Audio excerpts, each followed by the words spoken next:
Hallo und herzlich willkommen auf Epic.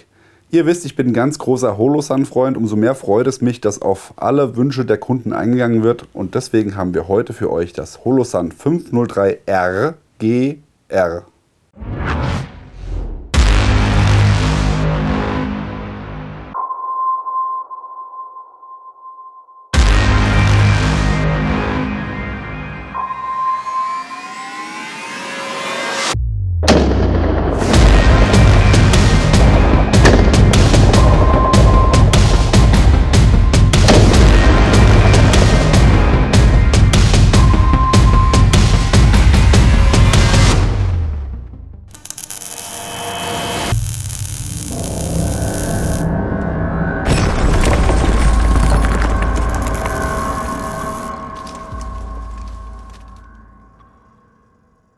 Holosun-Visiere kommen in der Regel entweder in einem formschönen Plastikcase oder hier in dieser Plastikbox mit Deckel.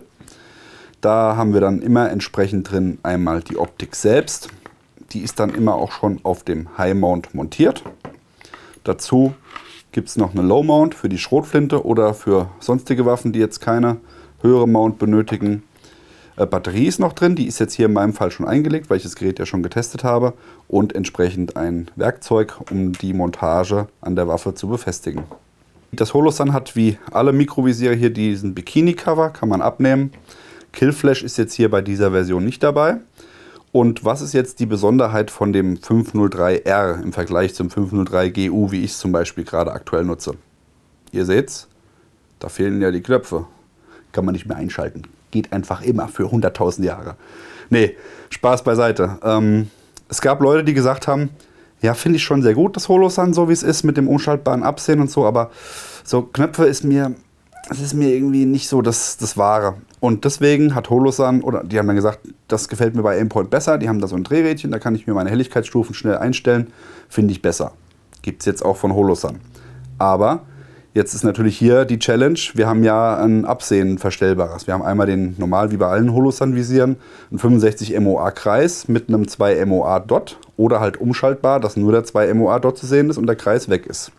Das haben wir hier auch. Das heißt, wir haben hier einmal die 10 Leuchtstufen plus 2 Nachtsichtstufen, die ich hier über das Drehrad entsprechend einstellen kann.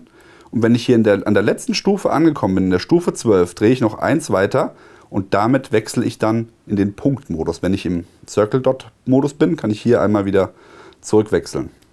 Sehr feine Sache das. Somit kann ich wirklich relativ schnell durch die Stufen wechseln und habe dann da entsprechend dann ja die Möglichkeit auch trotzdem noch beide Absehen zu nutzen. Die Batterie ist wie früher auch trotzdem noch hier in dem Bereich untergebracht. Ihr braucht ein Centstück oder ein 2-Cent-Stück oder ein 5-Cent-Stück, um das hier aufzudrehen entsprechend. Wasserdichtigkeit auch gegeben. Holosun gibt es immer mit einem Meter oder mit 1,5 Meter an, glaube ich. Wir haben es aber schon weit darüber hinaus getestet. Also die sind wirklich für 3, 4, 5 Meter ohne Probleme wasserdicht. 50.000 Stunden Batterielebensdauer mit einer CR 2032 Batterie. Und die anderen Specs schreibe ich euch in den Blogbeitrag. Da könnt ihr euch entsprechend das nochmal angucken. Aber das ist wirklich fast identisch zu allen anderen Geräten. Ich habe jetzt gesehen auf der Holosun-Webseite, dass das jetzt hier GR, also die grüne Version mit grünem Absehen, es gibt es auch nochmal mit einem roten Absehen. Und da hat Holosun tatsächlich hingeschrieben 100.000 Stunden Batterielebensdauer. Das will ich nochmal testen. Da muss ich mal eins anlassen für ein paar Stunden. So. Ja, dann ansonsten hier zum Einstellen habt ihr die geschützten Verstelltürme. Das vermisse ich bei meinem ACSS leider. Das ist noch quasi die Gehäuseform von der 400er Serie. Ich wollte halt das tolle Absehen haben mit dem Dreieck. Deswegen habe ich diese Funktion nicht. Weil das ist wirklich nochmal ein sehr, sehr wichtiges Feature, weil diese kleinen lustigen Nupsis hier, die sind nicht irgendwie gesichert. Die verliert man relativ schnell und relativ gerne, wenn hier nicht zusätzlich diese Schutzbacken da nochmal sind. Ja, schützen, wie gesagt, den Verstellturm. Da ist dann auch entsprechend das Werkzeug hier gleich in dem Turm mit eingearbeitet. Also ihr habt hier eine leichte Erhöhung. Dann könnt ihr es auf den Kopf drehen, hier draufsetzen. Dann habt ihr eine saubere Klickverstellung. Na, jetzt habe ich es noch nicht richtig drin. So, und da steht auch drin, in welche Richtung ihr drehen müsst. Und das ist wirklich ganz, ich halte es mal hier ans Mikrofon, ganz saubere Klicks. Also das ist wirklich, wie immer bei Holosun, hochwertig gearbeitet. Sauberes Glas, sauberes Bild. gefällt mir wirklich sehr, sehr gut, diese Option hier. Ja, dann würde ich sagen, hängen wir es einmal hier auf die gute AUG, damit ihr mal seht, wie das auf der Waffe aussieht, die ganze Geschichte. Beim Standard-Mount, wisst ihr ja, bin ich jetzt nicht so der Freund von. Ist okay, also ist jetzt nicht so, dass die nicht wiederholgenau wäre, aber die ist halt nicht schön einfach. Ist einfach keine schöne Mount. Ist einfach ein Block, ein leerer.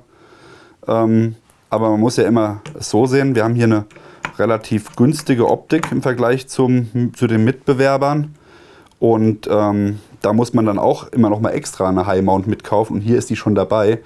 Und da sage ich, wenn ich jetzt nicht unbedingt noch mal extra Geld ausgeben will, habe ich hier zumindest eine High Mount, die ihre Funktion hält. Auch wenn die nicht so schön ist. Wobei das ja auch im Auge des Betrachters liegt. Dem Stefan gefällt ja auch die AUG relativ gut. Ich finde es so okay. Ja, so würde das ganze System hier auf der AUG aussehen. Schon sexy, oder? Stefan, was sagst du? Natürlich lässt sich das Holosun hier auch entsprechend mit dem Magnifier oder mit verschiedenen Magnifiern nutzen. Hier seht ihr es ungefähr von der Höhe. Das ist ein EOTech Magnifier ohne eingesetzte Platte, also auf der niedrigen Position. Das heißt, hier habt ihr auch eine perfekte Sichtlinie. Funktioniert sehr gut. Was auch bei dem Gerät hier schon besser ist, ihr habt es ja bei dem letzten Holosun Review von uns eventuell gesehen. Da habe ich angedeutet, dass man bei den grünen Absehen so einen leichten Schimmer außenrum hat. Das ist hier schon deutlich besser. Also man hat vielleicht ab Stufe, also auf der höchsten Stufe, wenn man genau durchguckt, also wenn man es sich wirklich vor die Augen hält, dann sieht man da immer noch einen Rahmen oder so eine angedeutete Umrandung.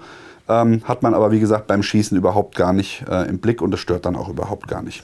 Die Mikros von Holosun sind meine favorisierten Geräte, also die offenen Reflexvisiere, die werden zwar total gefeiert und ich habe auch gehört, dass es voll die Bestseller sind bei Holosun. Ist halt wirklich auch Geschmackssache, ja. Ich meine, wer EOTech mag und ein offenes oder ein großes Panoramafenster gerne mag, der fühlt sich mit diesen Geräten wohler.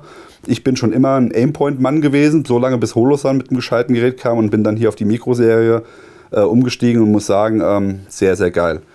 Das hier mit dem Drehrad und dem verstellbaren, also dass man trotzdem, also hier schnell verstellen kann und trotzdem aber das Absehen umstellen kann, gefällt mir auch sehr gut. Wenn das jetzt noch mit meinem Lieblingsabsehen rauskommt, mit dem Dreieck und den 3 Punkten unten drunter, also dem ACSS-Absehen, dann habt ihr mich auf jeden Fall. Bekommt ihr bei holosun.de, den Link blende ich euch unten ein. Wenn ihr noch Fragen zu der Optik habt, schreibt es in die Kommentare. Wenn euch das Video gefallen hat, lasst ein Like da, abonniert den Kanal, denkt daran, die Glocke zu klicken und dann sehen wir uns beim nächsten Mal. Bis dann, macht's gut, bye bye.